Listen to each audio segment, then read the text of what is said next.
Hey everyone, I am Ashan and welcome to my very first video on my channel. If you are someone who is diving into the world of PHP frameworks or just curious about building clean, scalable web apps, you are in the right place. Today we are stepping into the world of CakePHP, a powerful, elegant PHP framework that makes development fast and enjoyable. So guys, please stay tuned with me, and if you like my video, please subscribe channel, like the video and hit the bell icons.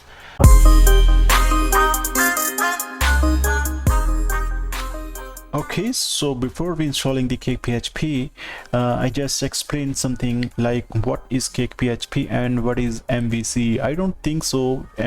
Who does not know about the MVC exactly? Okay, so as you know that MVC, the model view controller, the same pattern is adopted by the CakePHP. So CakePHP is a free open source web framework for the PHP. It helps us build fast, secure and scalable web applications with minimal code. Okay, if you know basic PHP, CakePHP makes development much easier by providing a structured foundation. It follows the MVC model view controller pattern and promote code reusability and including built-in tools like ORM. ORM basically means the database queries, which with the help of we can fetch and insert data into the database. Okay, in the same way there is a form validations and routings. Okay, so this is all the CakePHP.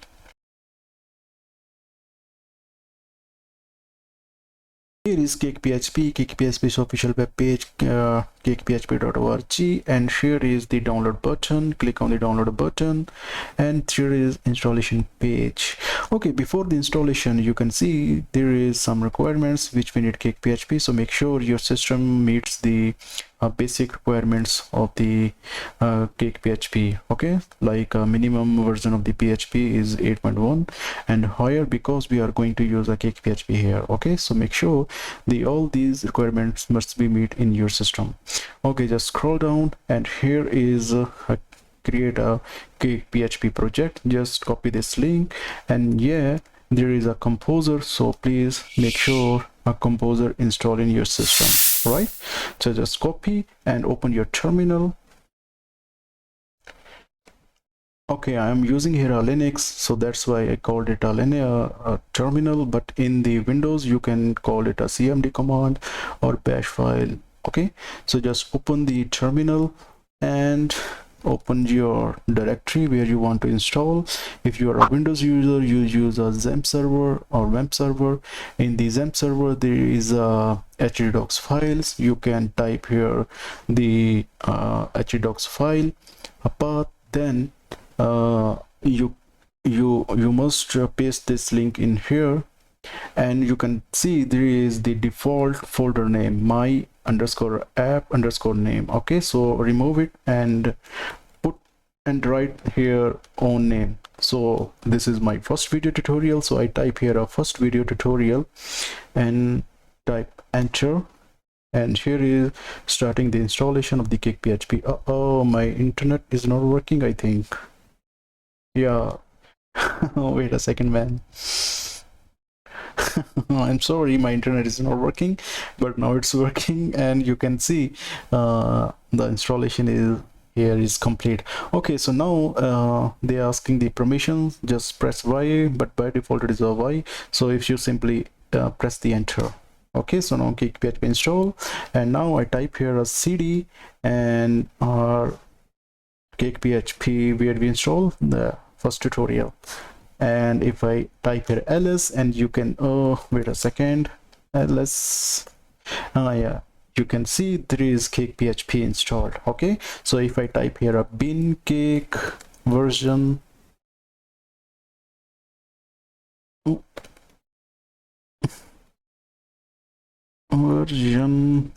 yeah, here is I type here some misspells here.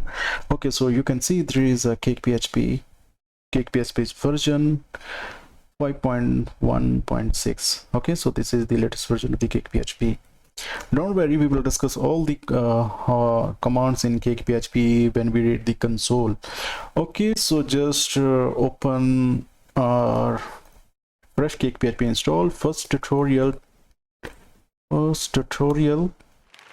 So here CakePHP installed, and you can see there is some environment variables which we show the CakePHP, like PHP version, MB string extension, which we discussed before during the installation. Okay, so that's all are here. In the same way, there is a file system which we told the writable directory, like temporary logs. Okay, where logs is a structured directory where all the logs files are generated. Okay, like a debugging error we can see in this directory. And in the same way, there is a database. You can see there is a red indicator. It means that we didn't yet attach any database here, so that's why it's through the red color indicator. But okay, so now let me open my editor. You can use any editor which you like most, but I am using a VS Code, and in the VS Code I installed some extensions about the CakePHP. This you can use this the extension, and it saved the development time, guys. Okay, so now we open our directory where we install CakePHP. I think the name is first tutorial, and this is the first tutorial. Open, and here is CakePHP. Okay guys, so now we can just a general idea about the directory structure. Okay, I'm not explaining everything. We will discuss only the important directory structures. Yeah, but all these necessary, but you know, like src and config and templates are the main directories here where we work a lot. Okay, the first is the bin. Ignore the bin because this is the command shell, and we are not going to dive into the baking commands and console. So when we discuss the console, then we discuss about the bin. Okay, so in there is a config directory. In the config directory there is all the configurations files like routings, plugins, bootstrap, app local. In the app local we set the database here. Okay, so just this is the configure directory where we set our configurations. Okay, in the same way there is a logs folder. In the log, we already told you, in the logs directory there CakePHP generate the logs like error, debugging, and all the other things is generated files are here. Okay, in the same way there is a plugins. In the plugins we set the plugins of the CakePHP, and here is a resource folder. In the resource folder there we can keep the front-end frameworks like React.js, Vue.js, any resource we can use this directory, but it's all up to you. Okay, so here is a src, and the src directory, here is we play the 90% of the coding in the src directory, right? So here is a console, here is a controller, here is a model, here is a view.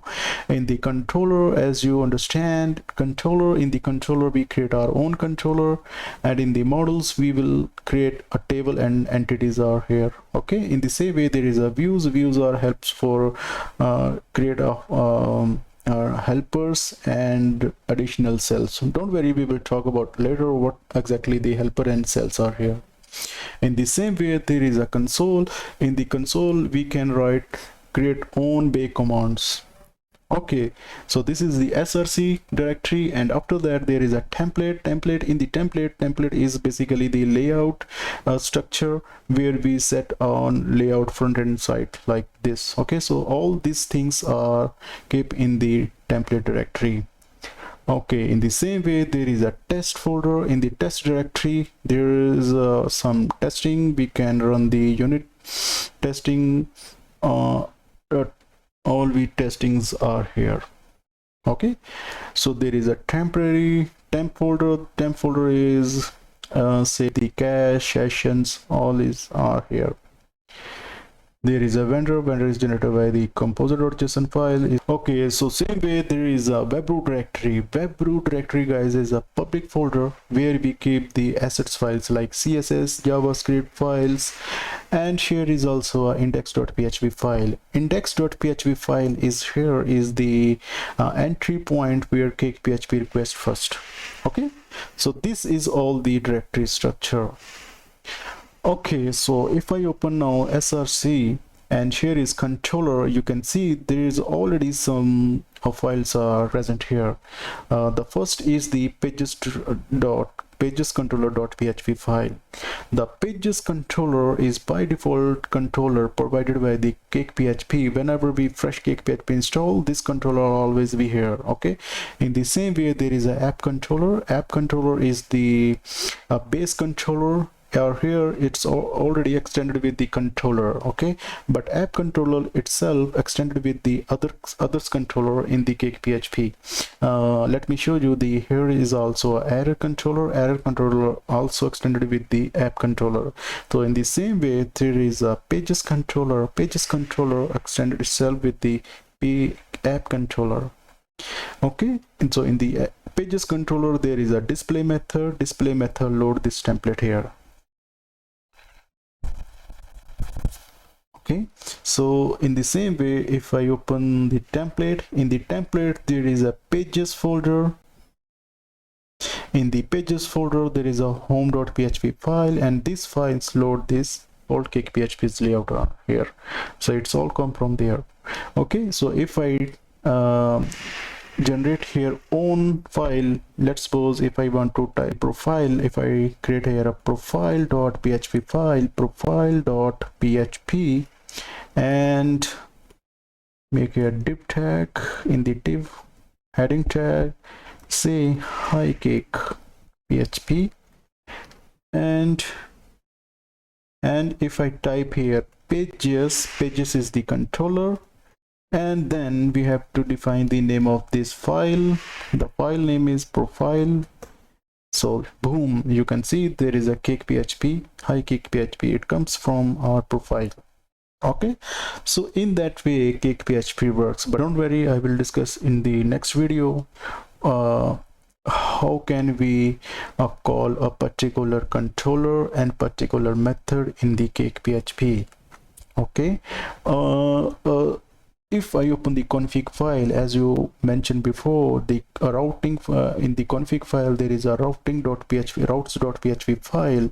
In the routes.php file we define all the routes are here, and here you can see there is a pages and here is pages. This is the route declared by the CakePHP, and here is the star. It means that whatever we define after the pages, it always call this display method.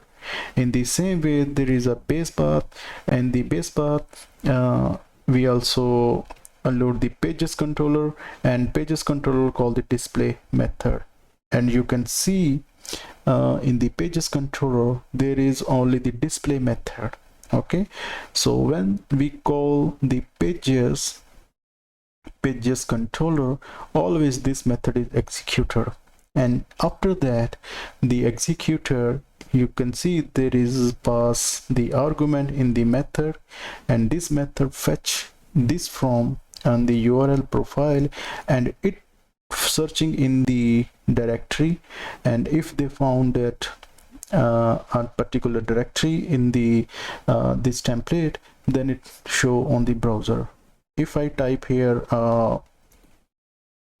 hello, it throw the error. Okay, missing template, because they does not find any template here, so that's why it's throw the missing template error. Okay, so it is the CakePHP. Okay, don't worry, I will explain everything in the next video. We will discuss how can we create own controller and some about the understanding the routing and naming convention in CakePHP, guys. Okay, so this is my first video tutorial. I'm not going to dive into the deep here, because there is some limitations my first video, so that's why I just request to you guys, please support me, subscribe my channel and hit the like button. Okay guys, so Thanks for watching my video. Subscribe my channel and hit the like button.